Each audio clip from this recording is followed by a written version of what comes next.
En el amanecer de un día, cualquiera del siglo VIII antes de Cristo, sobre las aguas turquesas del Atlántico, una bruma salada se levantaba lentamente de la bahía. El aire, fresco y marino, traía consigo el olor a algas y a madera quemada, mezclado con el distante clamor de las olas. Los primeros rayos del sol, aún tenues y dorados, besaban las siluetas bajas y robustas de unas construcciones de piedra que se erguían sobre una pequeña isla, apenas visible en el horizonte. Era Gadir, miles de kilómetros al este, en las costas de lo que hoy es Líbano. La civilización fenicia había alcanzado una sofisticación que el Mediterráneo apenas comprendía. Ciudades como Tiro, Sidón y Biblos, prósperas, se habían consolidado como el epicentro de un imperio mercantil sin parangón. Sus hábiles marineros, maestros en la navegación estelar, habían superado las columnas de Hércules, adentrándose en el vasto y desconocido Atlántico. No buscaban conquistas, sino nuevas rutas comerciales, fuentes de materias primas que nutrieran su boyante industria de lujo. Tintes púrpuras, marfil, metales preciosos. La riqueza de Tartesos, un reino legendario en plata y estaño, era el imán que los atraía hacia Occidente. Su travesía era un testimonio de audacia, impulsada por la necesidad económica y un espíritu inquebrantable de exploración. Los primeros fenicios, que se aventuraron hasta este confín del mundo conocido, no establecieron un puesto militar, sino una factoría, una base de operaciones estratégica para su comercio con Tartesos. No eran ejércitos, sino familias de comerciantes, artesanos y marineros. Los primeros barracones de madera y las rudimentarias defensas de piedra se levantaron con prisa, formando un núcleo vital. El puerto natural, protegido por varias islas, ofrecía un refugio ideal para sus birremes de cedro, cargadas de ánforas con aceite, vino y tejidos finos, listos para el trueque. Los metalúrgicos fenicios, maestros en la fundición y el moldeado, pronto comenzaron a procesar el estaño y la plata que llegaban del interior. Los alfareros creaban vasijas y recipientes. Los tejedores, lino y lana. La vida giraba en torno al intercambio. Herramientas de hierro y bronce por materias primas locales. Abalorios de vidrio por pieles y alimentos. La población era escasa, posiblemente apenas unos pocos centenares, dedicados con rigor a sus oficios, siempre con un ojo puesto en el horizonte, esperando la llegada de las naves mercantes o los emisarios de Tartesos. La presencia fenicia aquí no era un mero punto en un mapa, sino un nudo vital en una red comercial transcontinental. Fue en este contexto de pragmatismo mercantil y profunda fe que se tomó una decisión trascendental. Las crónicas clásicas, como las de Estrabón, relatan que los tirios, los fenicios de Tiro, fundaron Gadir. La evidencia arqueológica moderna sugiere el asentamiento permanente alrededor del siglo VIII a.C.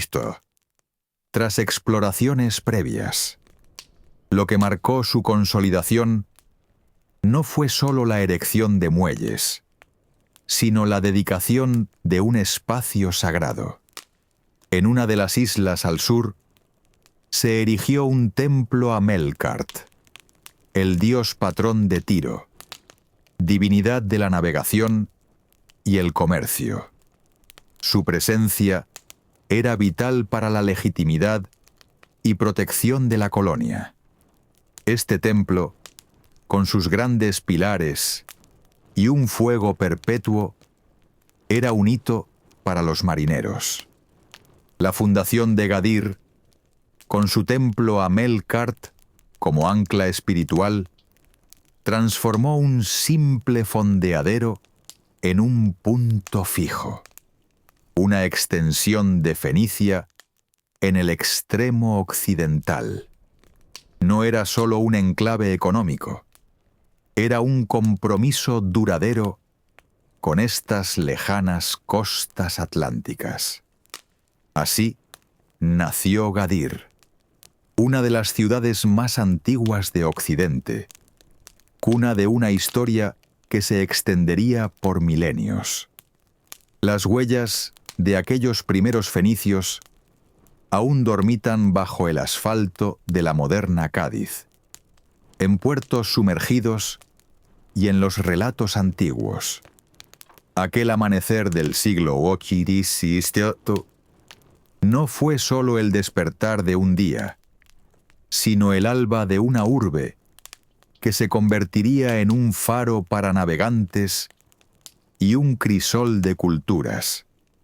Desde entonces, Gadir miraría al Atlántico, no como un límite, sino como una promesa, marcando el inicio de su dilatada leyenda.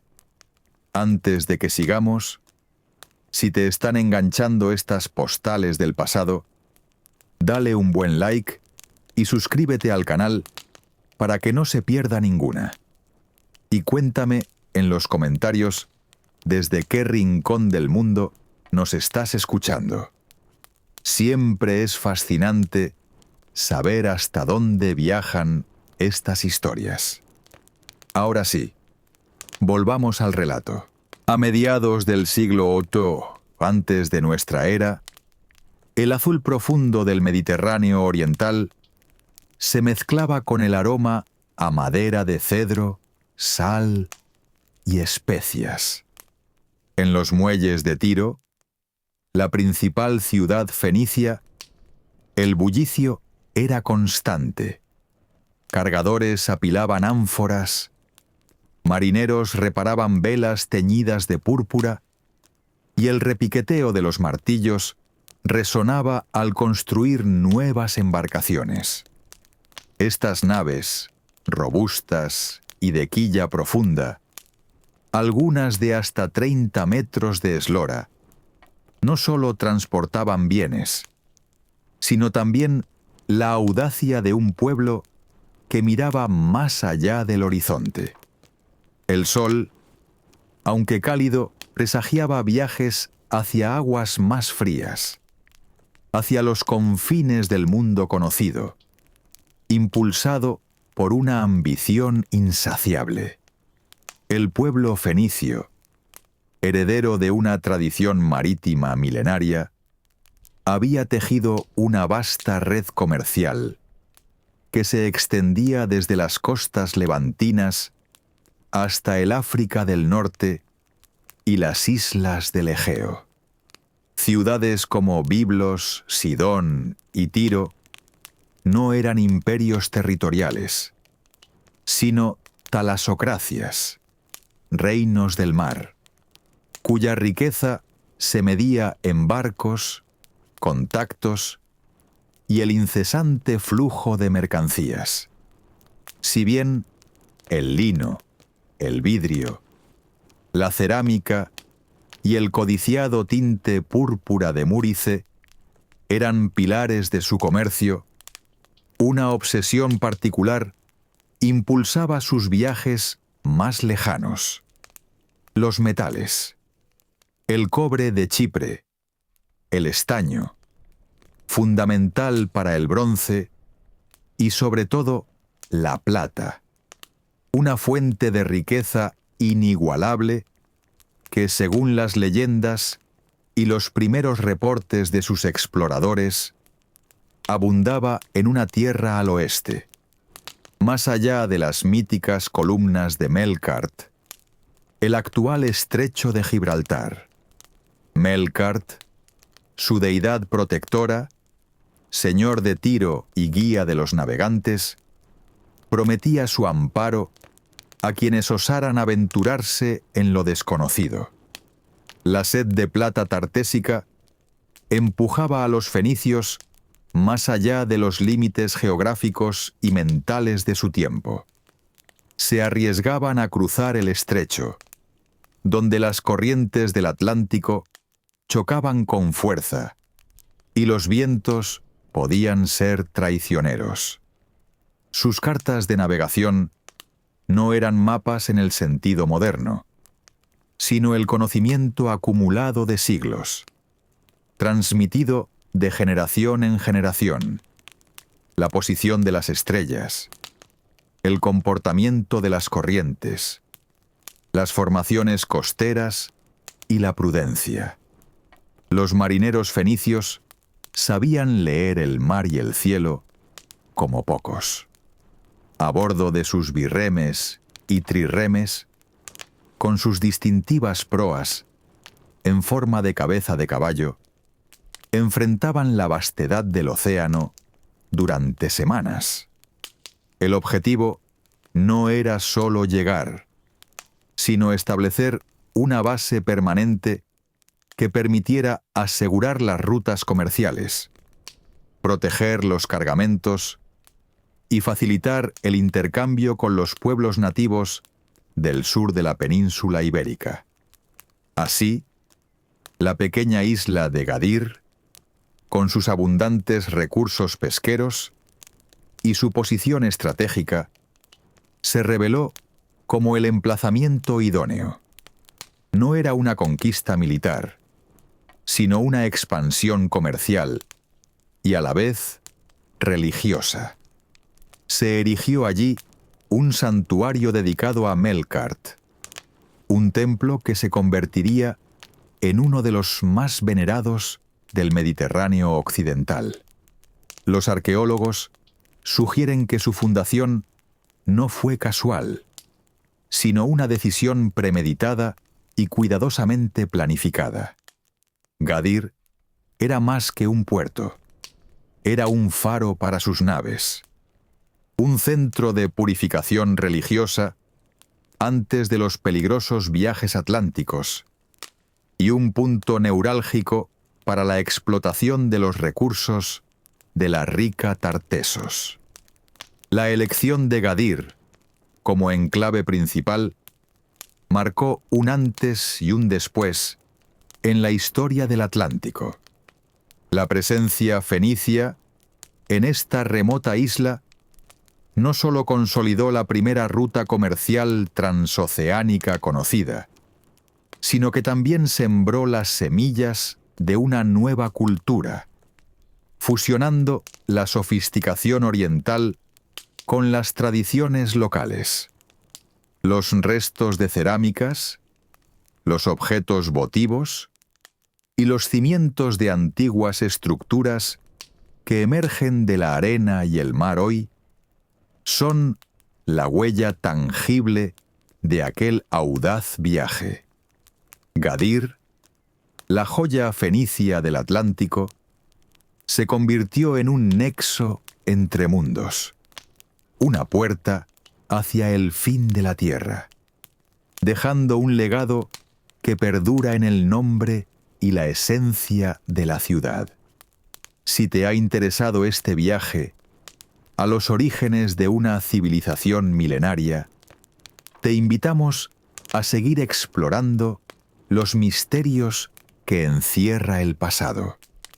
Asegúrate de suscribirte al canal y activar la campana para no perderte las próximas postales. A finales del siglo V y principios del séptimo Anantitisto, Gadir vibraba con un pulso distinto. Las mañanas en la bahía amanecían envueltas en bruma salada, que se disipaba con los primeros rayos del sol, revelando un puerto bullicioso. El aire, fresco y húmedo, traía el aroma acre de la brea, el dulzor de especias exóticas y el tufo de redes de pesca. El chapoteo rítmico de las olas contra los muelles de piedra y madera se mezclaba con el traqueteo de carros, voces guturales de marineros y el canto monótono de los trabajadores. Sobre el perfil de la isla, las sencillas construcciones de adobe y techos planos se apiñaban, contrastando con la imponente silueta del templo de Melkart. En este período, Gadir había consolidado su posición como un enclave fenicio vital del Atlántico. Su existencia no era ya una audacia pionera, sino una realidad asentada, un nodo imprescindible en la red comercial que se extendía desde las costas orientales del Mediterráneo hasta los confines occidentales. La colonia dependía de Tiro, pero gozaba de considerable autonomía, impulsada por la riqueza que generaba. La búsqueda de la plata tartésica seguía siendo un motor económico principal, pero el puerto de Gadir se había diversificado, convirtiéndose en un emporio de intercambio de bienes más variados. Las relaciones con los pueblos indígenas de la región, los tartesios y sus vecinos, eran complejas, marcadas por la simbiosis económica, pero también por una cautela mutua que los fenicios, maestros en la diplomacia comercial, manejaban con maestría. El puerto era el corazón palpitante de Gadir. Decenas de naves fenicias, con sus altos mástiles y velas cuadradas, atracaban y partían, cargadas con bienes preciosos. Desde la península ibérica llegaban lingotes de plata, estaño y cobre. A cambio, los gadiritas ofrecían telas teñidas con el púrpura de Tiro, piezas de orfebrería, cerámica fina, perfumes y aceite de oliva. Los artesanos locales, hábiles en metalurgia y cerámica, transformaban materias primas o reparaban herramientas.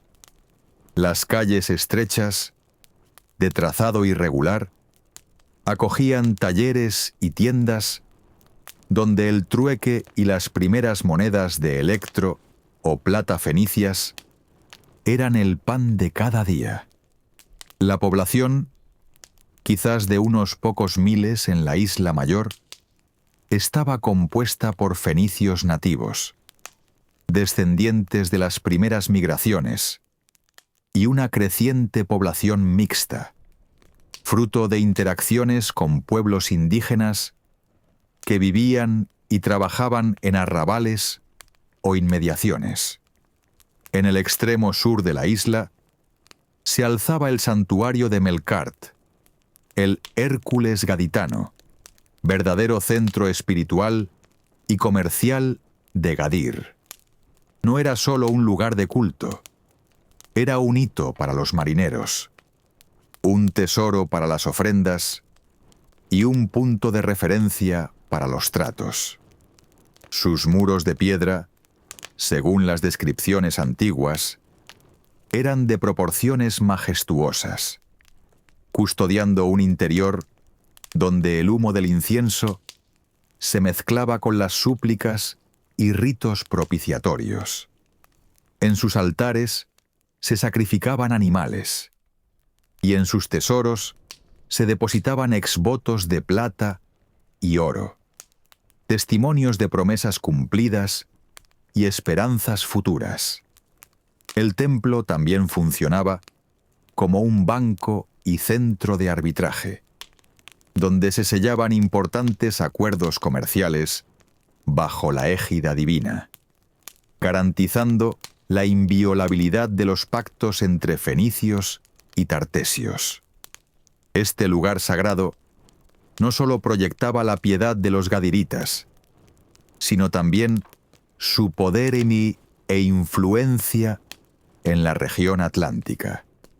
La solidez de Gadir, forjada en este periodo, dejó una impronta indeleble en la geografía y la historia. Sus cimientos arquitectónicos, apenas perceptibles hoy bajo las capas de siglos, sentaron las bases para la futura ciudad. Pero fue la red de intercambio, el legado cultural y la presencia constante de la colonia lo que marcó a la región. El dialecto fenicio se mezclaba con las lenguas locales. Las técnicas artesanales se difundían, y los dioses fenicios, especialmente Melkart, encontraban eco en las creencias indígenas. Gadir se había transformado en un cruce de caminos, un crisol donde las identidades se moldeaban y un faro que atraía a nuevas gentes. Sin embargo, su destino estaba intrínsecamente ligado a las fluctuaciones del poder mediterráneo, y los siglos venideros traerían nuevos desafíos y protagonistas a la escena atlántica. Si has llegado hasta aquí, gracias por seguir el viaje. Estas postales viven gracias a la gente que las comparte. Si conoces a alguien que ame la historia bien contada, mándale el vídeo. Ayuda más de lo que parece. Y si todavía no estás suscrito, este es el momento. Continuamos. En una mañana de inicios del siglo VII, el sol naciente teñía de oro las aguas que rodeaban Gadir. El aire, denso con la salinidad del Atlántico, mezclaba el aroma del pescado seco con el incienso que se elevaba del templo de Melkart, ya una edificación imponente sobre el tómbolo norte. Los sonidos del puerto resonaban. El chirrido de las poleas, el chapoteo de las anclas, las voces de los marineros y comerciantes en distintas lenguas que se entremezclaban con el canto de las gaviotas. La ciudad, que había sido un enclave de audaces pioneros, ahora se erigía como una metrópolis próspera, vibrante y firmemente establecida. Un faro en los límites del mundo conocido. Durante estos siglos, el Seto y el Sewa, Gadir consolidó su posición como el nudo comercial más vital de la red fenicia en el Atlántico. Las rutas mercantes se extendían desde sus muelles hacia el norte, alcanzando las costas de Britania en busca de estaño, metal esencial para el bronce, y hacia el sur, trayendo oro y marfil de las lejanas tierras africanas. La plata tartésica, abundante y codiciada, continuaba fluyendo hacia el Mediterráneo oriental. Pero Gadir ya no era solo un mero punto de tránsito. Se había convertido en un centro de manufactura y distribución. La potencia de Tiro, la metrópolis fundadora, comenzaba a declinar ante el ascenso de nuevas fuerzas en el Mediterráneo, como el imperio neoasirio y más tarde Babilonia. Pero Gadir, lejos de menguar, florecía con una independencia cada vez mayor. Su identidad cultural, aunque profundamente fenicia, adquiría matices propios, forjados por su singular emplazamiento y su interacción con los pueblos indígenas del extremo occidental. Para que la historia de Gadir no quede solo en el eco del tiempo, te invitamos a suscribirte al canal. Tu apoyo nos ayuda a seguir explorando estos fascinantes viajes al pasado. El crecimiento urbano de Gadir fue sostenido. Más allá del primer asentamiento en el islote de Cortadura y el tómbolo de los mártires, la ciudad se expandía con nuevas estructuras y barrios organizados. Los talleres artesanales proliferaban. Se documenta la producción de tintes púrpura, obtenidos de las conchas de moluscos marinos, y la metalurgia, que transformaba la plata en lingotes y objetos de lujo, alcanzaba una sofisticación notable. La sociedad gadirita se estratificó. Una élite mercantil, sacerdotes vinculados al imponente templo de Melkart, marineros y una población diversa de artesanos, obreros y habitantes locales, que convivían en una compleja interacción social. El templo de Melkart no solo era el centro espiritual, funcionaba también como una institución económica, guardando tesoros, avalando contratos y facilitando el crédito, una suerte de banco primitivo que cimentaba la prosperidad de la colonia. La vida cotidiana se ordenaba en torno al puerto, donde se hablaba un crisol de lenguas y se intercambiaban bienes de procedencia remota, desde cerámica griega hasta ámbar báltico. Fue en este período de máximo esplendor cuando el equilibrio de poder en el Mediterráneo comenzó a reconfigurarse de manera irreversible. La influencia de Tiro se diluía y en su lugar, la ciudad púnica de Cartago, fundada por fenicios y ubicada estratégicamente en el norte de África, emergía como la nueva potencia hegemónica.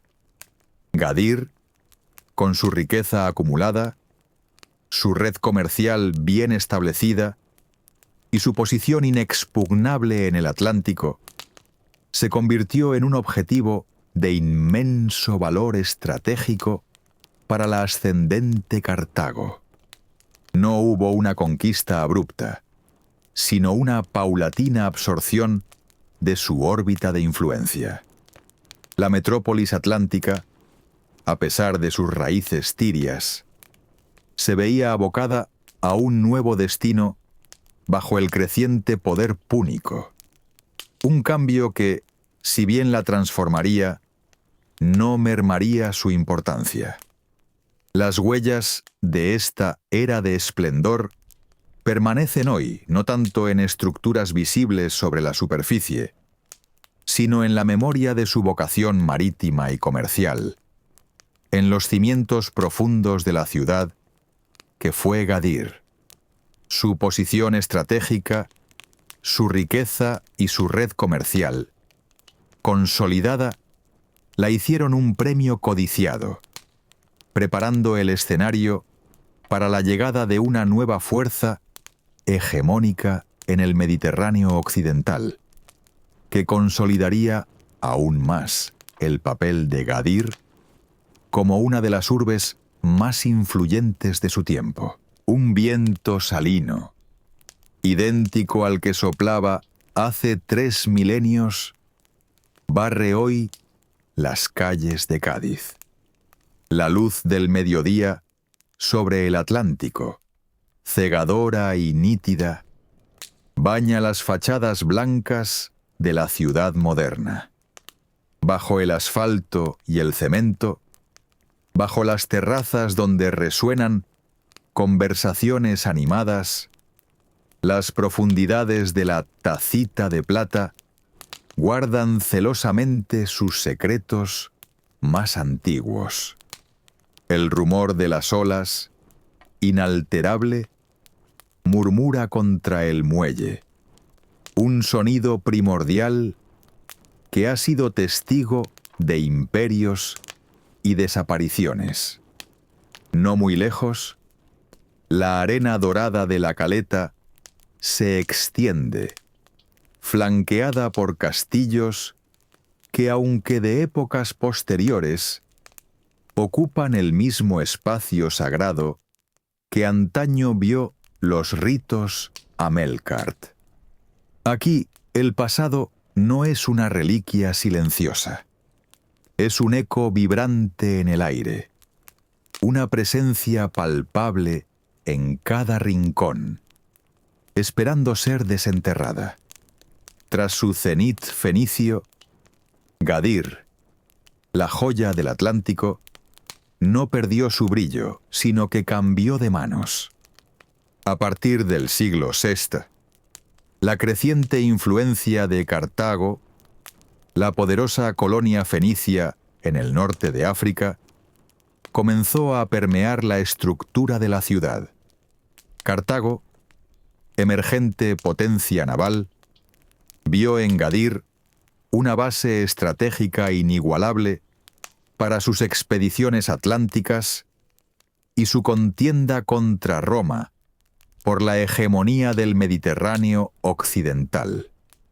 Aníbal mismo, antes de cruzar los Alpes, hizo de Gades su punto de partida para reclutar tropas y almacenar recursos. La ciudad, ahora púnica en su administración, pero con su alma fenicia intacta, prosperó. Con la caída de Cartago ante Roma, Gades, como la renombraron los latinos, fue elevada a la categoría de ciudad federada, un estatus privilegiado que le concedía autonomía y la eximía de impuestos directos. Se convirtió en una de las urbes más ricas y pobladas del imperio, hogar de miles de habitantes, con una flota mercante que rivalizaba con la de cualquier otro puerto.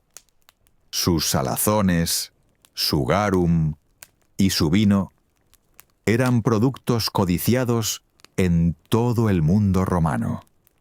La Gades romana era un crisol cultural. Sus ciudadanos, descendientes de fenicios y cartagineses, adoptaron el latín y las costumbres romanas, pero nunca olvidaron sus raíces. El culto a Melkart se fusionó con el de Hércules Gaditanus, cuyo templo en la isla de Sancti Petri continuó siendo un imán para peregrinos y marineros. La ciudad se expandió, incorporando modernos acueductos que traían agua dulce desde la sierra, y un imponente teatro romano, excavado en el siglo XX bajo el barrio del Pópulo, que atestigua su pujanza y sofisticación. Los gaditanos, hombres y mujeres de mar, seguían comerciando con los confines conocidos, desde Britania hasta Mauritania, afianzando la vocación marítima de la península. Los barcos, cargados de estaño, plata y productos de lujo, partían y regresaban con una cadencia ininterrumpida, manteniendo viva la esencia comercial que había definido a Gadir desde sus primeros días. Durante siglos, Gades fue un faro de comercio y cultura en el Atlántico. una ciudad-isla que desafiaba el poder del océano con su audacia mercantil. Con el declive del Imperio Romano y la posterior llegada de visigodos y musulmanes, Gades atravesó periodos de transformación. El nombre evolucionó a Cádiz bajo el dominio árabe, pero su posición estratégica y su vocación marítima jamás se extinguieron. Sin embargo, no fue hasta el siglo XX que las capas de la historia comenzaron a ser sistemáticamente desveladas. El descubrimiento fortuito del teatro romano en 1980, durante unas obras de excavación, reveló una de las joyas arqueológicas de la ciudad.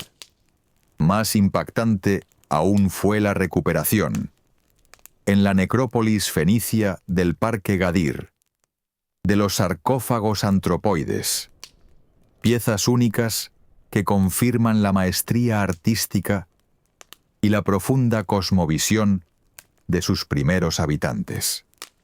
Cada nuevo hallazgo, desde los restos del puerto fenicio hasta las estructuras púnicas y romanas, refuerza la narrativa de una ciudad que ha sido un nudo crucial en la red de civilizaciones, una puerta perenne al Atlántico, un testigo milenario de la historia de Occidente.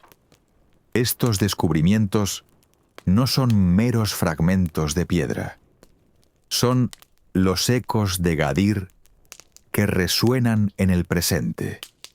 Las huellas de Gadir no solo se encuentran en los museos o bajo las excavaciones, late en el carácter de sus gentes, en el incesante vaivén de sus barcos, en la luz que ha guiado a marineros durante milenios. Cádiz, la tacita de plata contemporánea, es la viva encarnación de su pasado fenicio, púnico y romano. Una ciudad que ha sabido reinventarse sin perder su esencia milenaria. Cada calle, cada atardecer sobre el Atlántico, nos recuerda que estamos pisando uno de los capítulos más antiguos y fascinantes de la historia occidental. Si esta inmersión en el origen de Cádiz ha resonado contigo, te invitamos a suscribirte al canal y compartir qué otra postal histórica te gustaría que reconstruyéramos. Hasta la próxima postal.